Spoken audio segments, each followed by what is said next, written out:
Kaliaganj bus stand বিজেপির দখলে। নমস্কার, আমি হরেন্দ্র, আপনারা দেখছেন হার্স নিউজ। দেখা যাচ্ছে রাজ্যে বিজেপি ক্ষমতা আসার পরে কালিয়াগঞ্জ বাস স্ট্যান্ডও সেখানে হচ্ছে বিজেপির পতাকা লেগে পড়লো এবং তৃণমূলের যা যাবতীয় ফ্ল্যাগ ফেস্টিং বাস স্ট্যান্ডে লাগানো ছিল সেসব সমস্ত জিনিস কিন্তু পুরানো হয়েছে এবং বাস স্ট্যান্ডে একটি ঘর লিজ দেওয়া হয়েছিল, প্রায় 40 থেকে 50 লক্ষ টাকা দিয়ে লিজ দেওয়া রয়েছে এবং ভাড়া নির্ধারিত করা হয়েছিল 5,000 টাকা করে। সেই ভাড়া দেওয়া লিজ দেওয়া ঘরটি দখল করলেন বিজেপির সমর্থকরা। ঘরে তালা, আগের তালা খুলে দিয়ে নতুন করে তালা লাগানো হয়েছে এবং বিজেপির যে নেতা গৌরাঙ্গ দাস রয়েছেন তিনি জানালেন, বাস স্ট্যান্ডে দেখতে পাচ্ছি একদিকে হচ্ছে বিজেপির পতাকা, অপরদিকে নিচে দেখতেছি আগুন জ্বলছে, ব্যাপারটা কি রয়েছে? দেখুন, আগুন জ্বলার বিষয় কোনো কিছু নেই, হয়তো এমনি কেউ ধরিয়েছে। আজকে কালিয়াগঞ্জ বাস স্ট্যান্ডে আমরা ভারতীয় জনতা পার্টির পক্ষ থেকে সমস্ত এখানকার যত স্টাফ যারা এই স্ট্যান্ডের সাথে যুক্ত এবং সাধারণ মানুষ কালিয়াগঞ্জ বাস স্ট্যান্ডে উপস্থিত হয়ে যায়। বাস স্ট্যান্ডের পাশেই গেটের পাশে যে বিল্ডিংটা, আমরা দীর্ঘদিন ধরে এই বিষয় নিয়ে আমরা আন্দোলন করেছি। রেল ডিপার্টমেন্ট থেকে শুরু করে মিউনিসিপালিটি প্রত্যেকটা জায়গায় আমরা এই বিষয় নিয়ে আমরা ডেপুটেশন দিয়েছি এবং লিখিত অভিযোগ জানি। বিষয় হলো এখানকার যে বিল্ডিংটা করেছে সেটা যাত্রীদের এবং স্টাফ, তারা বিভিন্ন জায়গায় এই যে গাড়ি ঘোড়া চালিয়ে এসে তারা অসুস্থ হয়ে যায়, তারা ক্লান্ত হয়ে যায়, তারা যাতে এখানে রেস্ট করতে পারে এবং কোনো যাত্রী রাত্রিবেলা এসে কোনো অসুবিধায় পড়লো সেও যাতে রেস্ট করতে পারে। কেউ এসে এখানে অসুস্থ হয়ে গেলে তার রেস্টে।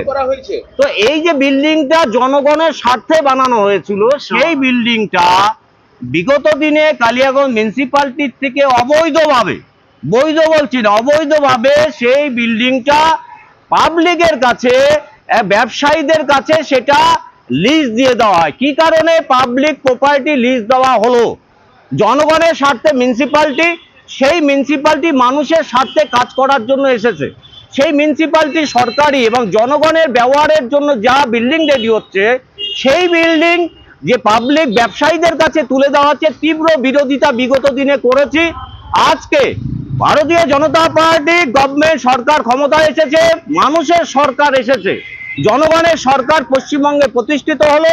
জনগণের জন্য যা তৈরি, জনগণ সেই জায়গাটায় আজকে পাবলিক বাস স্ট্যান্ডে এখানে যে বিল্ডিং, সেই বিল্ডিং এ আমরা তালা মারলাম। জনস্বার্থে ব্যবহৃত এই বিল্ডিং কোনো ব্যবসায়ীর কাছে ব্যক্তিগত স্বার্থে ব্যবহার হতে দেব না। তার তীব্র বিরোধিতা, আমরা তালা মেরেছি জনস্বার্থে। এটা কি মনে হচ্ছে মোটা অঙ্কের টাকা নিয়ে? দেখুন, ভিতরে অবশ্যই বড় গল্প রয়েছে, তাদের গল্প। এবার কি হলো, যারা লিজ দিয়েছে আর যে লিজ নিয়েছে তারা বুঝুক, আমরা যা বোঝার আমরা মিউনিসিপালিটিতে বুঝে নেব। কালিয়াগঞ্জের বর্তমান পৌরপতি বিশ্বজিৎ কুণ্ডু কি বলছেন দেখুন। আপনারা ঠিকই বলেছেন, এটা যদিও তালা মেরেছে আমার জানা ছিল না, আপনাদের মুখ দিয়ে শুনলাম। তবে এটা গৌরাঙ্গবাবুও জানিয়ে আমাদের এমপি সাহেবকে বলা হয়েছিল যে ওটা ভাড়া দেওয়া হয়েছিল, মানে এককালে একটা টাকা দিয়েছিল 15 লক্ষ টাকা এবং মান্থলি একটা আমাদের 5,000 হোক 10,000 হোক একটা ভাড়া আছে। সেটা হচ্ছে আমাদের পৌরসভার তো অনেক ঘরই আছে এরকম মার্কেটের উপরে, যেরকম আমরা ভাড়া সিস্টেমে থাকি, সেই ভাড়া হিসেবে ওটা আমরা এখনও নিচ্ছি, প্রতি মাসেই টাকাটা দিচ্ছি। কিন্তু এককালীন 15 লাখ টাকা দিয়ে ওটা বিক্রি করেছিল। ওইটা আমাদের ওটা ওনারা যারা নিয়েছে ওনারা ওটা করছে হচ্ছে হেলথ সেন্টার, মানে আপনাদের যন্ত্রপাতি থাকবে ওখানে সবার, আপনার এটাকে বলে হেলথ সেন্টারই তো বলে। হ্যাঁ, বিজেপি অভিযোগ যেটা করতেছে যে ওটা যাত্রীদের রেস্টের জন্য, যারা দূর দূরান্ত থেকে না, ওটা যেটা বলছে ওটা যাত্রী রেস্টের নয়, ওটা ওনারা যেটা বলে ওটা ভুল বলছে। এটা হ্যাঁ, ওটা অ্যাকচুয়ালি তা না, ওইটা ছিল আপনাদের একটা ফাঁকা ল্যান্ডই ছিল ওটা। তা যেহেতু অনেক দিন থেকে পড়েছিল, তা আমাদের পৌরসভার উন্নয়নের জন্যই এই টাকাটা দিয়ে 15 লক্ষ টাকা দিয়ে আমাদের কাছে বিক্রি হয়েছিল এবং একটা মান্থলি সিস্টেম আছে। তালা মেরেছে, আপনাদের মুখ দিয়ে শুনলাম। তবে তালা মেরেছে বিষয়টা ওনারা জানতো, গৌরাঙ্গবাবুও জানতো, আমাদের এমপি সাহেবও জানতো ব্যাপারটা। যাই হোক, ওনারা যখন তালা মেরেছে, এখন বিষয়টাকে নিয়ে আবার কথাবার্তা হবে। পরবর্তী এখন কি কী হবে, হয় কোন দিকে যাবে? যিনি টাকা দিয়ে তাকে সেটি টাকা ফেরত দিতে হবে, তাহলে দেখেন, অবশ্যই যদি না হয় তাহলে তো আর টাকা ফেরত দিতেই হবে, অবশ্যই দিবে কোন সময়।